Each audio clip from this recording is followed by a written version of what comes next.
Thank you, Brianna. Well, we are now 5 weeks until elections, and according to a new NBC News, CNBC, and Telemundo new national poll, Harris leads Trump nationally among Latino voters to this particular poll. Now, this one shows a decline with Latino voters, the lowest level in the past 4 presidential cycles in all. Now, support for Vice President Harris is at 54% among registered Latino voters, and this poll claims former President Trump has 40% support, with 6% saying that they are unsure or they don't want to vote. Now, driving the decline for support for Democrats are defections from Latino men, those without college degrees, and those under the age of 50. And then support among Latinas with this particular poll has apparently helped offset the erosion for Democrats. Now, you can find the results for this one on NBCnews.com and, of course, review other updated sources. And within just a month to go until Election Day, polls show a tight race, ramping up the stakes for the vice presidential debate between Senator Vance and Governor Walz. What kind of impact it could have on voters? Alice Barr has those details. 5 weeks until Election Day, the candidates are hitting the trail hard. Hello, Pennsylvania. As this week's focus shifts to the vice presidential nominees set to square off in tomorrow night's debate. Vice President Harris's running mate, Minnesota Governor Tim Walz, prepping in Michigan. Going great. With Transportation Secretary Pete Buttigieg playing the part of Ohio Senator J.D. Vance, former President Trump's running mate. He's prepping with House Republican Whip Tom Emmer in the role of Walz. He'll hold him accountable. I think J.D. will do a great job. Vice President Harris overnight arguing the VP debate should not be the last word, again pressing for another presidential face-off. As you say here in Las Vegas, I'm all in. She continued her immigration focus in Nevada following Friday's Arizona border visit, seeking to walk a line as polls show Democrats' advantage, with Latino voters continuing to shrink. The vice president calling for both tougher border security and an earned pathway to citizenship. Including for hard-working immigrants who have been here for years, including our dreamers. Former President Trump in Pennsylvania slammed Harris over the border, questioning her new proposals for more border agents and fentanyl detection. Why hasn't she done it? You know, my expression with her, you can say every word she utters. Why haven't? Well, Vice President Harris cut short her campaign trip to return to D.C. for a briefing today at FEMA headquarters on the federal response to Hurricane Helene. That after former President Trump said that she has not been more involved in the matter, and he's heading to one hurricane-ravaged area today in Georgia. And tomorrow, Senator J.D. Vance and Governor Tim Walz are set to square off for the first time and only time in the vice presidential debate. It's going to be hosted by CBS News. You can watch the debate on NBC with full coverage starting at 7 p.m. And Hidalgo County Elections Office needs poll workers for the November elections. Now, they will have at least 33 polling locations, and in order to qualify to be an elections poll worker, you must be a registered voter in the county. You'll be trained to work the polls and must be prepared to work on election day, specifically from 5:45 a.m. to 9 p.m. Poll workers will be paid between $12 and $16 per hour, and if you are interested in applying, you can call the Hidalgo County Elections Administration's office. And here are some key dates that you're going to need to know if you're eligible to vote in the November elections. The last day to register to vote is October the 7th, and the last day to apply to vote by mail is October the 25th. Now, early voting runs from October 21st through November the 1st, and you can check your voter registration status at votetexas.gov. And former President Trump has said no tax on tips for workers in service industries, a sentiment Vice President Harris is now echoing, and our Jorge Vela spoke with a local restaurant owner and customers about the policy that both candidates support. Former President Donald Trump came out with the idea and made it a key part of his speeches. Vice President Kamala Harris then followed and endorsed the idea.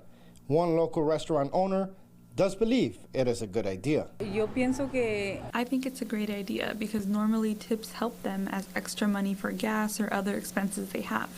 That would be very helpful without them being taxed on it. This is because the policy would push workers to work harder for tips. which Gonzalez believes is a good thing as they are already offering a service. In a way, this also puts the burden of wages to customers like Fernando Vasquez, who believes it's a good idea. This is because many waiters earn less than the minimum wage per hour. They only depend on that. I mean, if they get $3 an hour, in 10 hours it's only $30. And if they don't receive any tips, what are they going to do? $30 is nothing. Opponents of the policy feel it would only hurt workers as it would make them depend more on just tips. However, Gonzalez feels this is not the case, but rather increases the prospect of good service. The one who wants to give a tip out for goodwill will do so, and I don't think this will affect it much, but rather entice it. Working for you in San Juan, I'm Jorge Vela. Thank you, Jorge. Well, there are about 4 million tipped workers in the United States, according to a Yale University analysis. That's 2.5% of all employed Americans. All right, and happening today, a testimony is expected to continue in the capital murder trial of Salomon Campos Jr. Now, he is accused of killing his uncle and well-known Harlingen attorney Ernesto El Gallito Gonzalez. Former Harlingen PD detective Joel Yanes is expected back on the stand in day 4 of the testimony. Yanes was questioned on his qualifications to interpret the GPS data. He testified that the GPS data shows Campos was at 3 places on the last day Gonzalez was seen. Gonzalez went missing in 2017, and his body was found in 2020 at a goat farm owned by Campos. Harlingen police employees also testified to missing video footage because of budget cuts. And our team has extensive breakdowns of testimony right now on valleycentral.com. And starting today, you can expect to see a paving operation on State Highway 100 in Port Isabel. Now, it'll be between State Highway 48 and the Queen Isabella Memorial Causeway, and the work is slated to be done by November the 1st. Road crews will be out there Sunday through Thursday between 6 p.m. and 6 a.m., and you should expect lane reductions during these times. Now, you are also asked to avoid parking on the shoulder of State Highway 100 while those crews work. And coming up, a new Medicare drug plan will soon go into effect. How this will affect your wallet when it comes to savings. And honoring National Hispanic Heritage Month, we take a look at a bridal clothing designer, how he's showing his talent over in New York and Paris. That's coming up. And coming up in your full forecast, we'll take a closer look at those temperatures for today, track out the rain for the work week, and get an update on the tropics. All that and more coming up next. Tired of not getting paid your worth as an experienced pipe fitter, welder, or commercial AC tech? Local 211 wants to get you the pay and respect you deserve. Call today, 956-423-5210 or pipefitterslocal211.com. I'm Alex Begum, the Law Giant. Workplace injuries can change your life in an instant. Let me help you get the maximum compensation you deserve. I'm incredibly grateful for my Law Giant. Call the Law Giant today at $9 million. Something monumental, covering all things football, is coming. Football's newest show breaks down all things NFL, from the plays to the players, from camp to kickoff, and everything in between, all year long. GMFB Overtime. It's football for everyone. Today at 9 a.m. on KGVT 4.1. Serving my country changed my life forever, and when I got home, every day was a struggle. I felt trapped. But everything changed the day my family received a specially adapted custom home from Homes for Our Troops. Now we have a safe and accessible home to enjoy the freedom I fought for. Homes for Our Troops builds and donates specially adapted custom homes nationwide for severely injured post 9/11 veterans. Join our mission at hfotusa.org.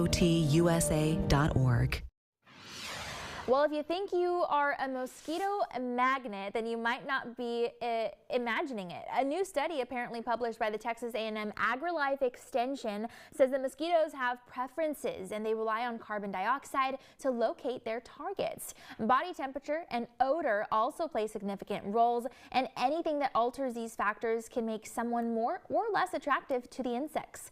The study also found that pregnant women seem to attract more mosquitoes, primarily because of their increased carbon dioxide output, adding that the insects seem to be attracted to people who are intoxicated, and they tend to put out more carbon dioxide and sweat more.